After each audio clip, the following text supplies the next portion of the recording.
ערב טוב לכולם. ערב טוב. קצת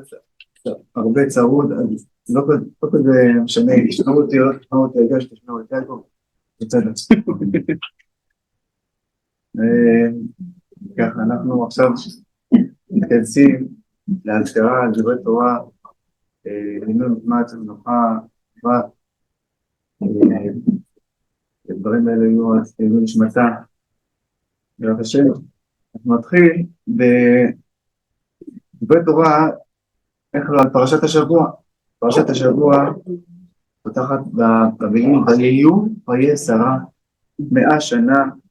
20 שנה, 7 שנים, שני חיי שרה. שרה אימנו, שרה צדקת, היא נפטרת, וככה התורה מסכמת את החיים שלה, בפסוק אחד, אבל אפשר ללמוד בזה הרבה דברים. בעזרת השם אנחנו ככה קצת נתמקד על הדמות הזאת של שרה אימנו, אבל כמו תמיד, הפסוק הראשון תמיד אומר לנו הרבה דברים. חז"ל לומדים מהפסוק הזה, והיו חיי שרה 100 שנה, 20 שנה ו7 שנים, שני חיי שרה, פעמיים חיי שרה, גם בתחילת הפסוק, גם בסוף הפסוק. מה זה אומר לנו הפעילות הזאת, חיי שרה מהתחלה ובסוף? חז"ל אומרים שכל השנים שלנו, כל השנים שלה היו שווים לטובה. מההתחלה ועד הסוף הכל היה שווה לטובה. ואדם שקורא את זה לא יודע אם לצחוק או לבכות, מה החיים של שרה היו שווים לטובה? מה היא לא עברה? דבר ראשון, גלות ממולדתם, אור כסדים, חרן, עוברים מקום למקום, ועשרות שנים של עקרות, ונתנסה, אנחנו אומרים, 10 ניסיונות נתנסה אברהם אבינו, אבל רגע, מה עם שרה? שרה לא, אין איתה איתו בכל הניסיונות האלה. זאת אומרת, גם היא התנסה ב10 ניסיונות. ועל כולם, הניסיון של עקדת יצחק. איך אפשר לומר שכל השנים של שרה אימנו היו שווים לטובה? Kasuki speaker o de ule katia doain maset in lautet athai lawani pon atong le tu o adewain che thai chuanin saring maya dia tokan om lawaron ti trop tokalo mom ko me kan siur tu tapi khava to khana to sanan kan na kan prasha kan mu khai sara sarai dam kum chu teng te hin ne kum zale kum somni le kum sari ania tung te chu sarai dam kum te chu ani aron te a englar po hianin tora se fiana lampang ziak tu te hianin emi farasha ton tir lampang hi an ziak tam dar sina chu ta chuanin kan pi sarai enge dam chung kum te adam chen kum tambi kha eng wanga khatia ron ziak khia nge ni ti kha bratong lam pang do la ma don kan bukere na rin lawa kum za som ni le pasar ti khan en ziak mayanga ase bratong la ma jon kum za le som ni le kum sari ti te ania khia in chuani sarai dam chung kum te chuani sarai dam chung kum chuani ti tamelo sarai dam chung kum te chuani anti le thak tan ko kum te han ti deu kara kha khaye sara ti kha boini lai me kha in sia kani empoli se hela hianen thilin phum tam aw manga kan pi sarai dam chung kum kha intenge yangen an sama style adam chung kum te kha enge thatawin man liamani adam chung kum kha ki mai kha a thain enge nuam ta ka man liam mek ani pi sarai kha adam chung kum kha tiang kha nin amhang liam me adam chung ni te kha ti kha nin soi ani chat maya ani chon eng tiang nga chu tiang chon soi thei ani zo thadeu chon adam chung ni te chu amhang liam am ni a vui liam am ni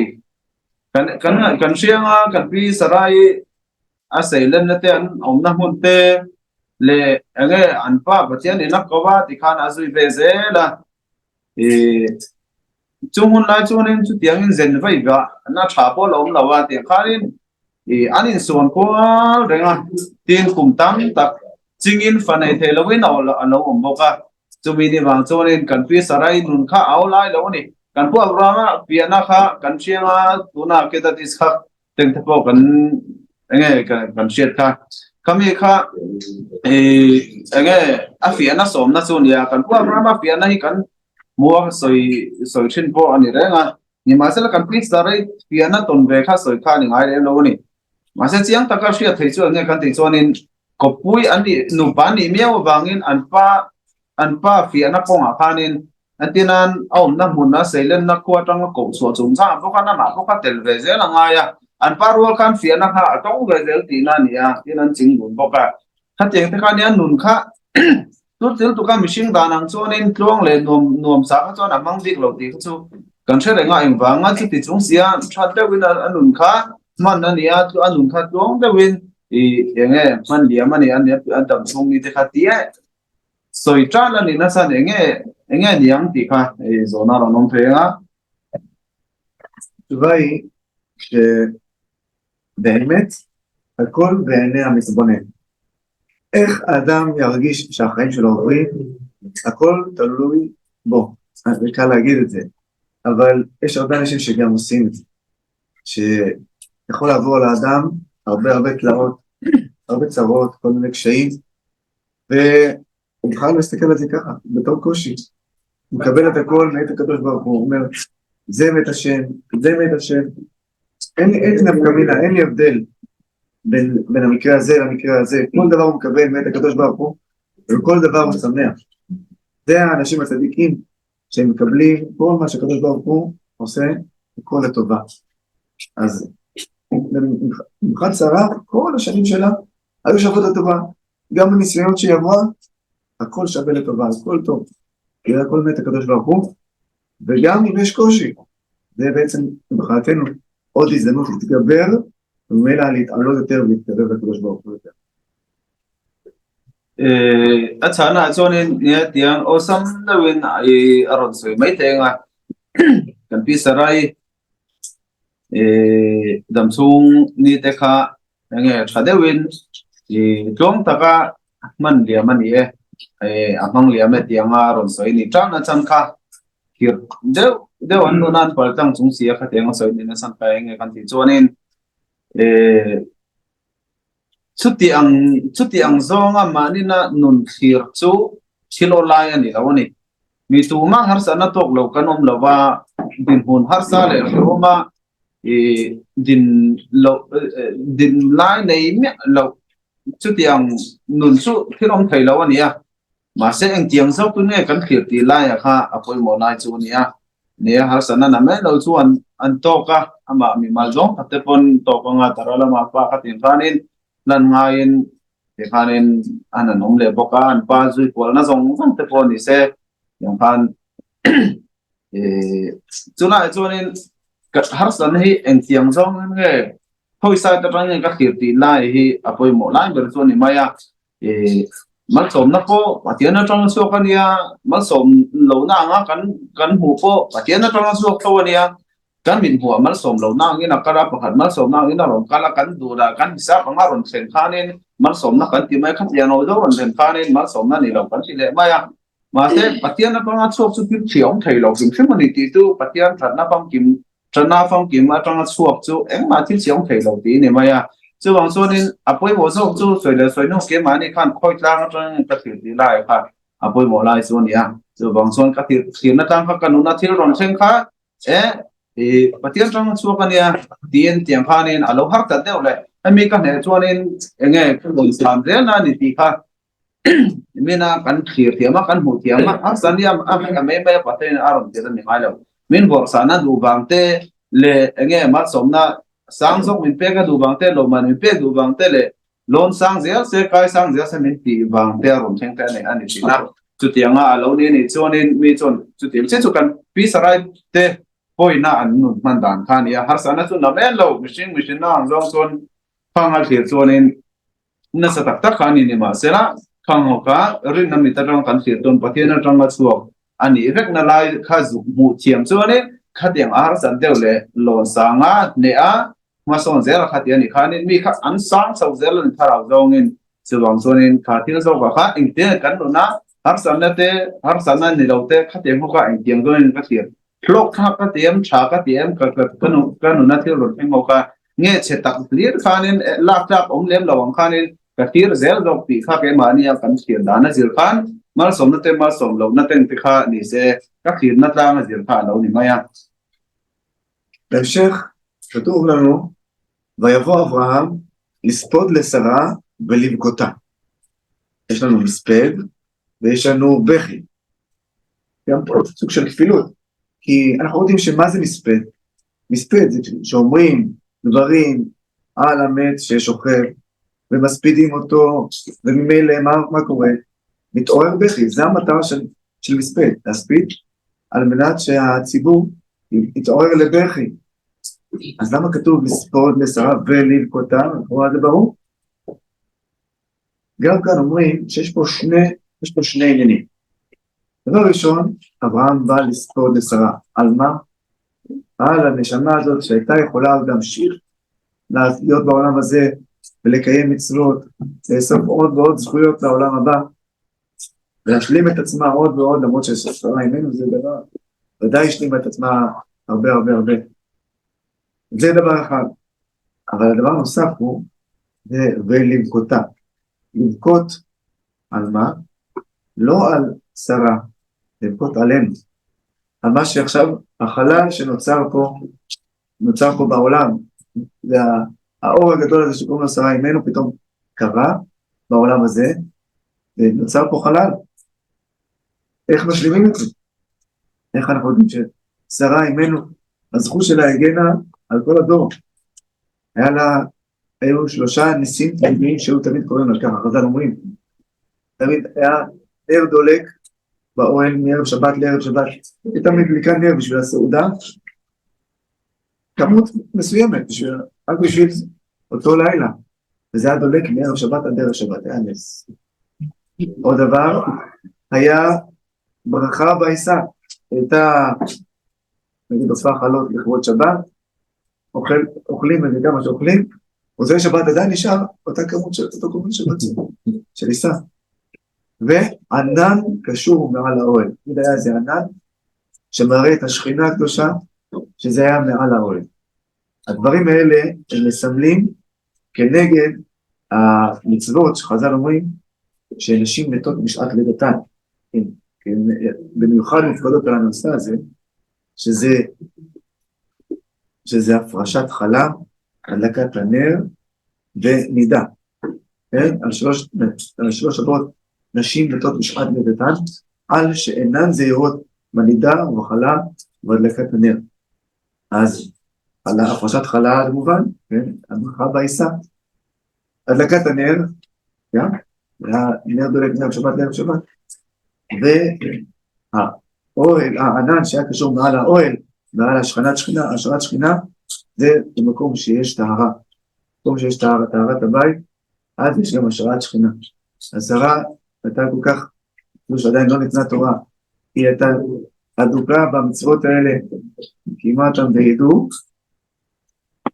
ולכן היא זכתה הברכות הגדולות האלה. כל אדם שנפטר, צריך לדאוג שיהיה לו המשך. בפרט צדיק שנגן על הדור, כמו שרה, צריך לדאוג שיהיה המשך, שהוא ימות, חס ושלום, לא פתאום הכל יכבה, להעמיד דור המשך. וזה דבר שהוא חשוב מאוד. אנחנו יודעים גם אצל המנוחה, זכתה, יש לה בנות שמתאימות את משפחות מפוארות, חתנים שהם עמודי התווך של הקהילה פה בעיר ובחוץ לעיר. זכתה שיהיה לה המשך, זה דבר שלא פשוט. הדבר הזה, כמו שנאמר לי, זה היה בזכות שהיה חשוב לה מאוד העניין הרוחני. הרוחניות של הילדים, זה הדבר שמאוד מאוד חשוב לה, היא השקיעה בזה, וברוך השם, היא קצרה את הפירות, בצורה של דור ההמשך. Kalpi sarai chumcha khan ne kan soita kan khanin anua khanin enge achun zom na khan ziak le kan ti chonin kan program chu ron kala anu pui sarai zum tu le ta tu na ron kal thu kha kan huwa enge siana hetiang thinang chimin an ko ren chuanin enge masa su nang e ta na masa shin kan te son mian ka pota kan me nuwa sunan nei le chine ti te alonia Sula chon kan pu abram ma kha lai khan en pu ni se khatil pani kha chiang sa chuan shima sunan ne ba nga sunan nei chen mi ti yang ba nga sunan nei chen kan ti chuanin sunna kan ti chuanin enge an mani chungchang an dam lai hun te le tungen lo ni a ti ang chi vel han soina te khanin pum phom ho te enge te khan au nok ti ol thei zong kha te nga an soi khanin uina le thak le na khatiam chi teng le kalan tira yang chuanin ha tra tlan na kha kan ti do ne khatia ka thak le na uina wang khatiam chen na kha expect kan ti chuanin na atum ani a insum na kan ti chon tra ka ti kha kan po bra ma chu ni ing bange anu chu a tra chu ma ya yang bange khala khanin eng tak chu nge a tra chan nia sun na chuanin a chianga sun san nei lo vela chuanin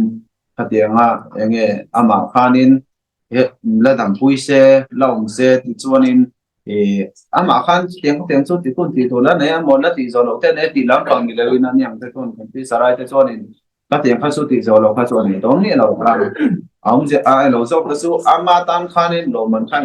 lo zel se la dam zel chuan thil tha te ti in pathian ti long te ti in Lomon kala in siam social te to inani chu khatiang kha ni ta si lawa la be se ti nam khan te ngasonin khang akhanin eng mi nge ni chu tang te sai so na te chen sonin atrat ti chung cha khanin kha kan pi sarai lam ni lawin ke ma ni le khang hun la ya so shim khan ti ta mai la khang la ya a chuan a khan kan pi sarai khatiang taka mi chadika chuan mi chadik te reng he chuanin an chuana mi tam takte chunga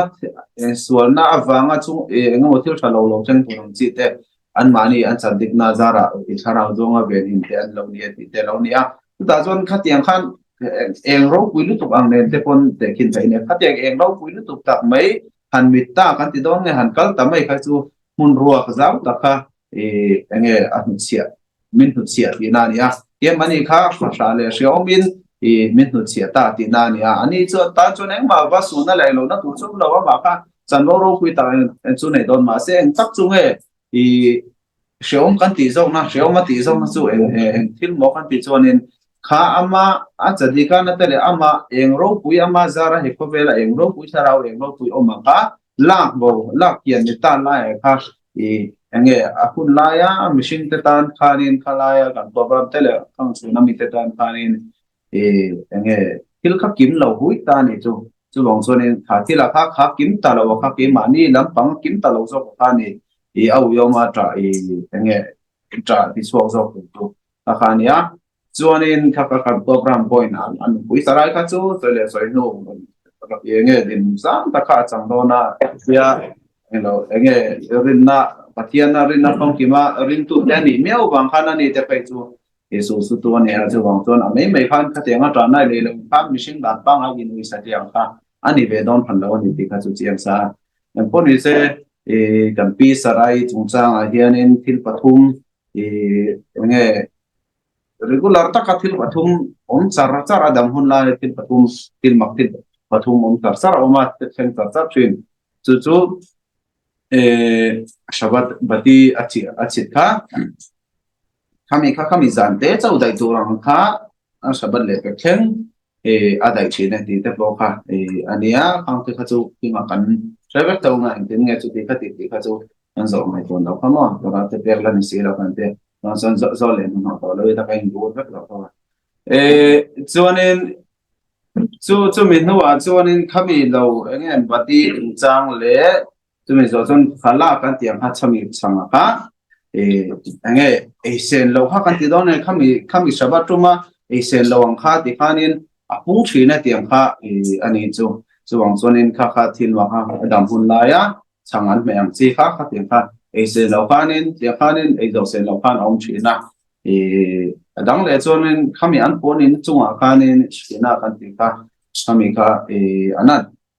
ropui chumropui khina chen na kha khami kha om thine tiani boka ma chen thi ta ka chon khang kha om talawa suti ang sia chonin tun huwa po shabat lai kan sia shin hai chia te thank you pathum te an film follow na awangin an now shin line an kitchen lai chia ti kan ti kamo ka tiang kha atil theng te ani engthil pathum wangin mo kan te chonin shabat bati chi chungchanga ala thim che ala nan chu ti ka ti lam ni ren a chit puna chit a chit hun shabat luma minute somnia ka tianga chit thap ka tianga ti kha shabat bati chit huna chit thap panin ha enge now fa kan ei to don helen ti lam pang lawin ka ti ton ko tha mi chwa ten tu ka nia ka tiang kha kan lo nei le ta a kan pi sarai bati chungchang nai zom sia don ta chuanin bati chit le nida chungchang khala lak chungchang hasan sataila khala lak chia ina ami chwa ne le khala lak chungchang halo ni le a khang khala lak chana khan anni khanin ada turangin engza ta lak chan tur nge engtingan nge tinge ti tu tiang che kha kha tiang chungchang kha thata ka an ser that khan poi mo le dona chuan chulo pathumna chunin emi etilash kina kan pi sarai hun la ya ponin chunga chumro pui om ang deu khanin nida chungchang kha ron ni vele don ta ti pathum kha ne heng ti pathum te zom lo chuan ti kha khang jinga pathum na chu enge khamin nida chungchang kha lo ni le a chu enge etilash kina ne na nida chu in kong kai na khan ti ra so mi tarat mishpakha chungchang in sungpo tiang lina no pa tiang lina tiang chungchang zom thalawa chon skina chen na hi om thei lo ti nia chuang chon kha thim him lo la ya kha tiang a sep le sang gong zom thata ni khanin khang thil athum te awanga enge an chunga chian an naw shin lai chian na theng thei ang chi kha tiang thil athum te bek an lo zom khan chuan an chunga kha tiang thil thara kha a seng don lo ve ti kha lo ni ve ya chuang chon kan pi sarai chadika jir kan pi sarai enge ro pui zia kha ahun lai kha tiang til pathum adam lai chung kha tiang om chak sar tang tanin ama kha min mai ani ro ni ti kha khala ta kana sia theng chonin kan tuna kan pom san pi kha vai mo ani po he kan sia kan tak chon kan sia nga chang kama chang kalau fiat danin na fiat apianin kalau fiat sombele danin ama poimo mai ngai poimo tam tak te jinga hemi enge takian tu thara lom panga chun zom tu katiam che kha angai poimo ma thara lom pang tin thi chuang chonin sa ko na te katiam tharau din hon pa te tharau din hon enge tiang che kha kha the to pa ma poina angai poimo ang nge ya oto basu na lampang khang ho jing ami kha ani rem thupa tian zara hei a ho sin na ara enge mo thein oma fano tak mai helai sodama chungwa dinin mak ba pani chunam tak mai kan nam ke lang kan nam te poina ngen san bera kan nei enge pu pu ti hen chu tiang ania aro pu ma chuwang zonin kan pi sarai chungchang kan soi ang deu khanin pi kha vai po hian dam lai a lo tum chin le ti chin a khanin kha a lo ting he ni ti tu na hianin tu te pon enge kha chu kan phalawa kan mi tin kan bangin a sia kha tu te pon kan sebe ka aro pui a lo jinga ara kan te jang ni אם הזכרנו את החשיבות שאדם צריך להחשיב את הדאגה לרוחניות, אז צריך לדעת שלפעמים זה גם דורש ויתורים, וויתורים כואבים. מי לנו כמו שרה אימנו, שבפרשה הקודמת ראינו איך שהיא רואה נגד עיניה, רואה איך ישמעאל מצחק את יצחק. והדבר הזה עלול להשפיע שלא לטובה על יצחק. והיא עושה ניתוח בבשר החי, ממש, לפרק משפחה, אולי לא משפחה לגמרי, אבל כן,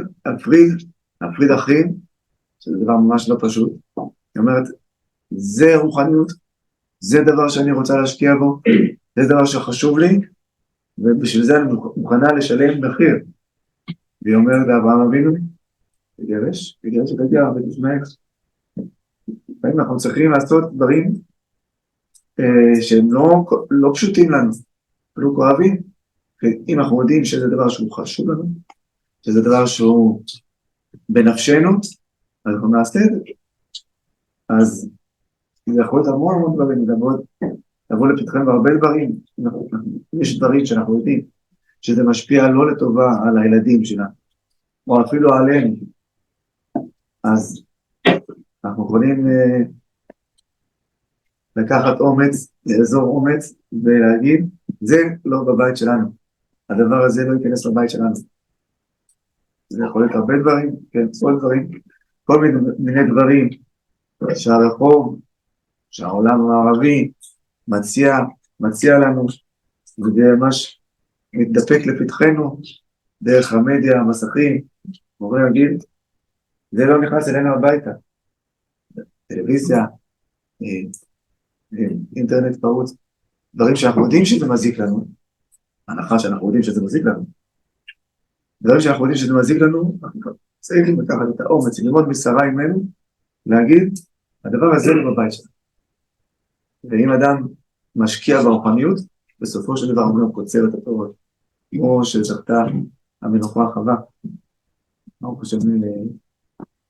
להקים זרע קודש, זרע של משפחות, שהרוחניות זה דבר שחשוב להם. גם ini harau lampang tungchang sianin enge engdin hunge harau din huna yang din huna nge anom dia ka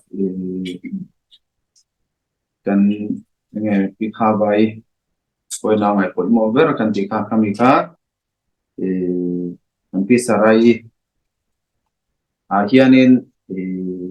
mutu alo le a enton tur alo le a chu siangin mo kan ti chuanin kan pisarai kha kan she tangin nge tharau lampang thila khanin patopa anfa andur lai kan kuis kha venga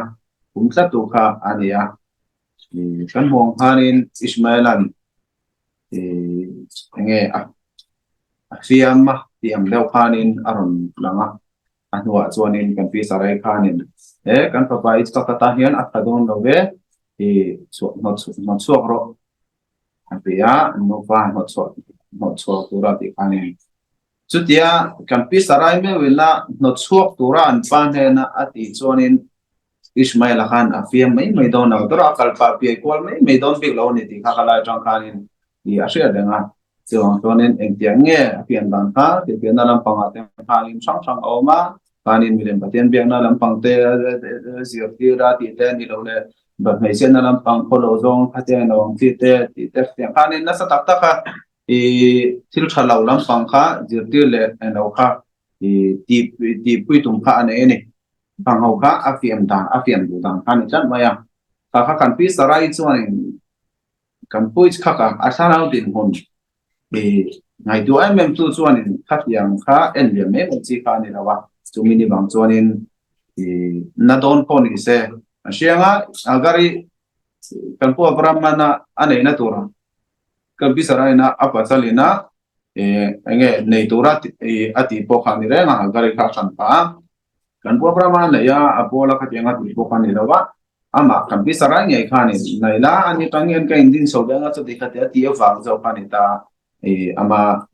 enge tiang khani boy nu nia ma se khatia til anfa enge til thalo aron kang kai te don ani ti amo khan chuanin shomin na phadon poni se lena ma chona main ama enge boy nu an yangin tiang khanin ano so dai chon ati tu tam takha akawa khan aron chale don ti khan ta anai na se don tho tho ni empo ni se pai na khatia enge fa ni na tur le khatia nga ti thana nan mana ne ama poi na in be se na sang chak ne ya khatia nei te po khan ya kami po khan no chok tu ren ati ngam sak khani a ase ngai poi mo ber chu soi le soi no tharau lam pa nga niam na chen thei tu tu rang chi dak niam na chen thei tu rang chi kha kol lo in chung kol lo kha adu dan kha ni a se wang chuanin ke mani kanu na po hianin chang he chon kan tharau lam plong ke ni mo ka pasal ani mo kan pui ni mo ka pa te mo ta na enge shisel lo tu rang chi khatiang kha chu enge nai na ti ra shom do po ni se ni ma se kan tha ngam kan nol ngam kha pui mo do na ka chian te kha thalo zong ke ma hong siam thei chi thil ani chonin rong deuh ma se ti ra ka tha ngam te chu tiang ma pin ka pa te po khan engam chen ngan ko ma an tlak ni ma talam pang tu thil tem ron phon thei an chen te par dang in ti ten te po kha kan en be a kan ngai be na tiang chuanin enge kan pi sarai ngai poi mo khan ke mani pon ngai poi mo kan ngai poi mo be kha ngai te na tv chung chang a ten te po ni se enge tv te chu ne kan lo ne ani pon eng chin ngan en china enge kan in chu ngai enge a lo chalu thei chin tv le lo phone vel te kal chang hian enge cái mà ni cái này sung phu ra này thiếu thiếu nghe thiếu phải lâu thì sẽ lâu nghe thà nào nắm bằng sự đó nó giống nghe in mẹ lâu thiếu nghe rồi nóng thể thì ha cái xem lục vào thể thì ha thì cần phiên phu ra thì mỹ yang giống giống ha mỹ thì yang giống giống ha cần chặt quý bẹt lâu vắng hàng hậu cần na đều đón phu này sẽ sống đều đón phu này sẽ cần thả cần nô ngắm mà ha quý mỗi em mà này thì ha thì karon soi le ni se pi kha vai poi na angai poi mo ani a chuang chuan in tu na hai soi le soi nu tenen ara chuwa dom tak mai thì kan te ta kan sing ta nga aro puya chuang chuan in chang chuan kha na ta shom na aya thalo zok khen ai chuan in tu na tu te maya nan na le shom na kha poi ti lo kha tak sa zong zong apan chu ai chuan in tan khal mai kha a tha zo le dim le pa ni chu אגיד איזה הלכה, נסכם בהלכה, אנחנו דיברנו על הדלקת נרות שבת, בגלל ששרה אימנו היה לה נר דולק מערב שבת, מערב שבת. נגיד הלכה שקשורה להדלקת נרות שבת. איפה צריך להדליק נרות שבת? אז באופן כללי אדם צריך להדליק במקום שהוא יכול להשתמש בו. וליל שבת זה במקום שהוא אוכל, אז צריך להדליק נרות שבת במקום האכילה. אם קשה, אין מקום, מסיבה כזו או אחרת, אין מקום בשולחן או בסביבה, אפשר להדליק גם במטבח או במקום אחר, כל שיש איזה שימוש מסוים במקום הזה. אדם שמתארח במקום אחר, אז בין אם זה אדם רווק, ואם זה משפחה שמתארחת במקום מסוים, ומייחדים לו שם החדר, כן, שם הוא נמצא, שם הוא ישן, אז הוא מדליק באותו חדר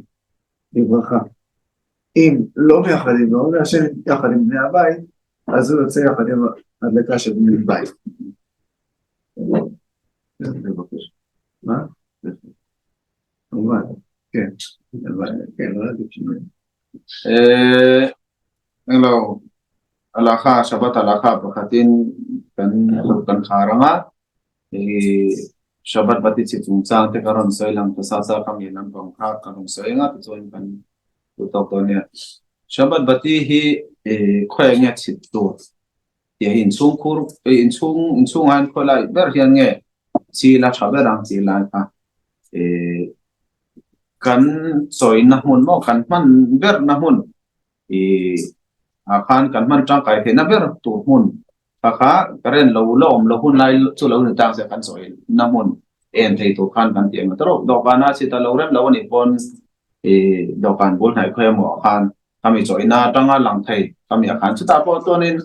หุ่นเริ่มเละเราเวลค่ะอารมณ์เรานี่ปนเฮ้ดีไลอ่ะเจ้าข้าลำกว่าหม้อบัดนี้เองคำมีสับเองวัดสดเป็นน้ำมันตัวละกันในการรู้เส้นเราน้ำมันเอาไปชิมเกตขันนี่ตอนเราจีน่านี่จงเดียวสุดก็จะวางส่วนนี้ถ้าเตียงข้าชิมน้ำมันตัวนี้ตัวน่ะหลังพักเทนิส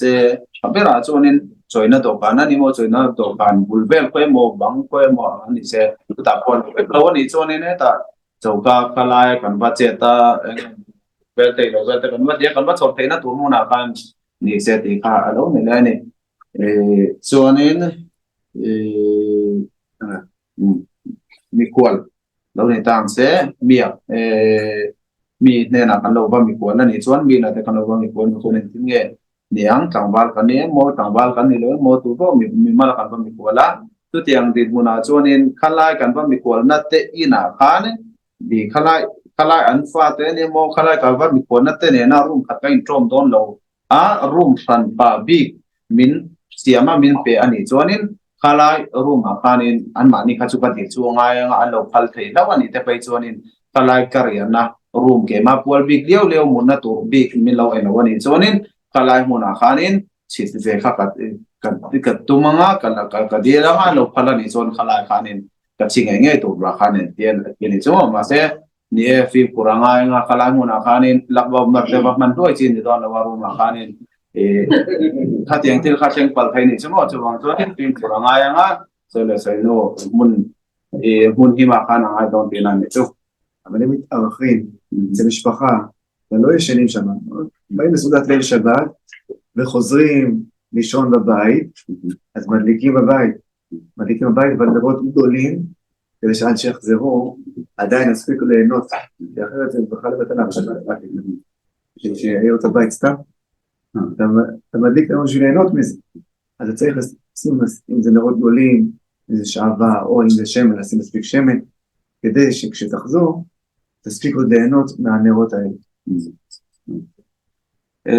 Soalnya kesuang ate lau ni akan lau mikual terus kesuang ate tu yang mau ina milau turin milau sama ina riak turin kan lau boleh yang chin kati yang di mana kanin ingtengen yang kanti soalnya kati itu kan baik nak kan kok kan lau ni ya tu kan baik nak kan karya don lau ni soalnya kaco vai na khanin ka wasi don chuang lo ni ma se kanina khanin ka chi thunga kanina khan karya don kan hole do miao ba kanina kan sianga a chi thuna ni ma se la chu kanina kan chi kha ka chormia ka chorman mi alawa patia ka kal chwale veksi kha chuanin apoi thei dona dik don lawa alo thon bra ka sal ka chor lo ku ba ti na ka ni thei dona chumini bang chuaninถ้าเตียงที่เราเสนอหน้าพานี่เสียบได้เราบางทีกับเราเนี่ยส่วนเสียบต่ำเดี๋ยวได้กับกันหัวแล้วเส้นเราละได้เท่าถ้ามีก็ปฏิจิตสดทดเทียไงถ้าเตียงงานติดมุนักดินเท่านั้นพานี่มีปฏิบัติงานเราเนี่ยส่วนนี้แกมาเรียนเดี๋ยวเล็กค่ะเราก็หกกันหัวแล้วผมเส้นข้าจะเข้ามากันหัวแล้วกันเสียกันเดือดกันหัวแล้วผมเส้นได้เท่าข้ากันจิตเราค่ะที่ตีดังตัวนั้นนี่ดอนนี่อันนี้เราส่วนนี้ชอบตัวเวลาก็ที่ส่วนบางอย่างชอบเราตัวเราแบบการเต้นเนี่ยกันตีข้าจวนอาฟูดอนออกตีนั่นนี่จ้ะ השם שיהיו אלוהים לעילוי נשמת המנוחה וגם לעילוי נשמתנו. אנחנו גם ניקח את הדבריםกันชิวร์เตะชารากันที่ข้าวไว้ชาราตัวอีสานนั่นกันมาที่เกมานี่ระดับไล่แต่ก็กันชาราตัวอีสานนั่นทักกันนี่เป็นฟังกันเนี่ยkan redo labus de dia tegal bello kan labus soina kabe na habera dal kan higa kas tu potin he chui thing ma som no era potin khana chode na lo ko khum song te chunga lo tu kan saya kan soi thak me we kan nu hi ei ma pui nu hi ke pon kan nu shin tu ko ka na ne mizorama postan di le sompa na mo pani kan han chuaไอ้แต่วิวไลฟ์บอกกับคำนี้บอกแล้วใช่ไหมตัวนี้ให้อิสระมาที่โจนี่กันเที่ยงเงินกันที่เป็นชีน่ะเกี่ยวกับบ้านสวนกับชีน่าหัวแต่กับสมคมมาอภิธกินรักสุดาหินเป็นคนปล่อยของชีน่ะสู้ตัวแต่กันในชีน่ะไอ้ใบละโนบกาลีละคอมมูนิตี้เฮลายา giống tắc tắc là những ngày tắc tắc tôi thế lâu mà ra là hiện nên gọi hiện mình phone là tuần trung số ông mà hay là mà những cái về đó này thì anh em cái lông tắc nữa mà hay là mình là số là anh calcom lâu calcom thì cái nu thà nào tan châu cái số ai mà hiện nên community tên là hiện phụ cái ngày coi một nó tên là tora của cái thị trang là thế thì thà nào châu nên alo mấy đó na mà sẽ đâm thế hiện có phải là hiện mitzvah thì cũng không tập cái này thì cái hụt tiền mà ngay rồi thì hồi sẽ cho khăn như mình nói số sắp thế cái cái số được bắt số chắc không à cái số này cái riêng lâu à nó cái là hiện ra của đây là cái máy tan cho những bạn có mấy hiện này mình tăng cái đàn này cần gì à mình công anh khi mà xem trả nên cái chỗ cái lòng nước chuyện là ở đây tổ ở lại buổi sáng cái lại buổi sáng không cần bảo tin ní tin mấy hiện chân lẽ phải này các mối đơn chuyện à mà sẽ cái đó cho nên mà làm bằng cái rồi sẽ nên là yên ra cái điều cái điều cho asira bằng cái câu lâu về anh tu bằng hiện ông mình cho cái lòng tâm này này tôi là chân chính thật đó cái lâu xia thì anh không thọ sinh nghệ của cái này á dùng thủ thì cái cái sự chuyển tăng mà hay cái phim của phim thu hút quý tật thì anh ấy thì phim chiang hiếm tật anh xuống thủ bốn này cái này ta nó sử dụng nó đủ là mà là tôi giống giống cái của hiện thiếu thì phải bảo thiên nên là mới sổ xe cho nên cái sự tạo ra cho nên hiện thiếu phải hạt cái lòng bên lúc đúng cái parasha nên thì cái pa Abraham mà trong trai này Sodom khoa xem nó thủ khăn nó Sodom khoa thì cho là cái chuyện bọn xem sẽ ôi thế này anh số lo mà thì thế này cho bên là bọn cái năng cái này bọn để bắt đầu cái cái bao mà anh chọn cái thì Gaza thì bọn anh chọn cái gì là thì cái này mà này adi mà rồi cho là pháp thiên này na thì mình sinh rất khó như thế à thế thì hiện mình sinh tiếng ở trong tủ này tiếng thế là hiện là sông Hà Viên tủ thì đây cái in sự tăng lên với ngay à Sodom lệ Amora có thể cho số là khá đơn này à và theo bọn xem sẽ ôm được cái lòng tin trong sĩ khan thì cần phải Abraham mà cho trong trai à nó tệ tắc rất trong trai này mà sẽ là và theo trong trai nó khá sáng nên cần tiền cho nên sáng lâu này mà sẽ ăn ngày thắc sắc này chứ Abraham mà khá trong trai nó khá theo khá sáng đó lâu thì sẽ sao này xem mà tung thầu thầu này rồi chúng lâm chân thì ra đến ông tổ xem bữa này tổ mà sẽ Abraham mà khá trong trai tiêu thầu này chứ chúng mình giờ cho thì với nhà cán đủ còn đúng gì bên trên tàu kia lắm mà cán giả vay bên trên tay là in ngày khác cũng như một người đi thì tôi này hiện đủ và như cái hiện cán đủ xong thì cái in lột thì cán lột thì thiếu thế rất là mấy trên mà muốn này mấy phải mà muốn này anh tính lại mấy cái phát sản mà một số cái giá danh cái tiền hồ thì thiếu thế là mà cán đủ quý mà một số giá danh cái hồ thì thiếu thế là mà sẽ cả lúc ngày khác na trong khan nên hai sắm này cũng tấm tất cả các hụt hiếm thế thôi thì chú cán parasha trên cán hụt thế này chú tiếng bốc in salom bay cán lâu để thấy tôi hiện nên kan beng poi mo mas chin zo kan kan pa abra ma kha chong trai la pa pathian khan abeng in ngai thak sa kan ni chang asak tak me wa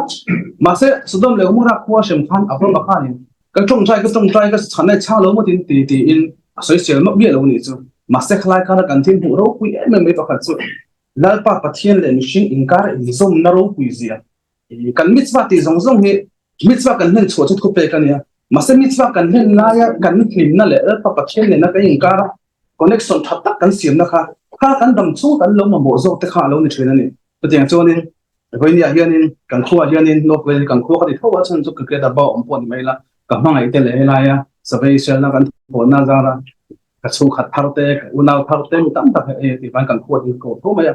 cắn khua hiện nên nó về là hiện nên gar cắn thì cho nên tắm tập cái này à mình tắm tập cái thể phốt mình số thì cái gì à thì mà sẽ thì lắm bây giờ tụi đồn đâu à mình phải dốc lệ mình phải dốc tên lệ thì mà son dốc thế hiện thì là nút mà là son về lâu thế cần đông càng lâu cho nên tụi mà đông càng tụi lăng đông cho lâu nên cho bằng cho nên hệ khoa hiện đông càng tụi cho nên sáng đời hiện đời sẽ thì mà ngay cái mà này riêng rồi phải chỉ là cả là tám mấy người ta cần ôm hậu thế thì hiện trung chính ta cần ôm một community cái mà thiếu vàng mấy rồi son thara soi mấy chính ta cần ôm cần số vàng bốn biết lâu phát son nó tụi khác cần là đấy khác cần là thiếu lâu bốn bận thế tôi bằng cho nên cái mà ni riêng thì tora chặt dọc thế cái mà ni riêng thì thiểm thì là phải dọc thế cái mà ni riêng mà son dọc thế hiện cần u nào thì cần đông càng sổ cho nên là khi nào cái mà ni thấu cần chịu đòn này sang cần u nào cần tiền bùi yang chết cần ti sang chết bùi anh nhỉ bên mình sẽ hiện hết chơi cần gì đâu kan una helaya Morocco ten ni mo Taiman ten ni mo helai lo khel ni tu to tai po hi kan dong kan ngai ni en ula ra fure le ra pelo hi en taula pian pu a cho ne e ma ni chung nom tui khel ngai ni ne tong thiam lo chung pon nom kal khel ngai ni ne ma se hemi ma ngai ya tak hi ni zo da cho ni on lang thin an ma ni in a min thang ngai na hi su ku zep chu tung chin tai la ke ni pon an ma ni phang ngai na mi kan nei ve cho ni cho ni kan mi chba ti hu na hian ni kan lom dan tu le kan hin dan tu hi tam tak mu to lom thina ni cho nên kalong tam le wa la ya sura lo ka te thu sai tam tam ne poi no ma kanu kha tharau mi hi ani be ya as thu so hi tam lo ma se athin lung ko mu thei hianin a tha tu na po hianin an soi bel to don cho nên ke po soi dan hi ka thiam lo wa ma se ka ke ma ka rin na hian ka in tok mai chu ani ya lu pui thadak in pe ya he ma pui voi ni thlen hian ama za la hian kan ne se dan hianin ka thok thaya tem lo kin hei bol hi ka chung em ma helaya mitzwa ti du na tele e to ka chho du na te hi ma po hian pathen jara e simson hi apuyanga simson hi community tan helai muna tora le mitzwa te zira dong ka nga mi pui tan tak chu ba siam ha ting tu hianin kanu kong khalo lo turin ma som hi kan tan ve tok duwa ni lo ha me chu chu lo ri sa tem lo kin helai ni dang ya to te ben te internet tu pathian khoi na zara hi tinga tora sim dan dika kan zir na hi kan tong tai na pathian na min chan na hi alo ni chena kan kong le chu pathian ni success kan kong le chu kan mitzwa ti tu la kan ti tu ta ta kalo ma chol mai lawin he ai tam kan te sel do ne to da ba be ko kada shakaba ba di dira ke hote ne ba mu hote be sa to kan be amen ye kono ko be israel ba na ko kan bi muame amen para be sabab be ba be ba be asre be thandal be thare be sham be amen ko be ka shaitan be ka be kamada ga be ba be amen isre ba do tam ba be kon ba ko kan be kon Yaskin Doreka Kanishta Bidadra Hadei Bedi Bikol Atar Beatar Lana Ulhol Kina Bikisha Vera Kamei Min Kadam Alei Machamaya Vera Biluame Shlema Ram Shamaya Kain Besava Mishwa Nikama Shezvar Ko Gula Shuka Bekaba Vera Fatala Nukola Moisur Biluame Osha Shalom Biruma Kubera Kamam Yasik Shalom Biluame Kola Moisur Biluame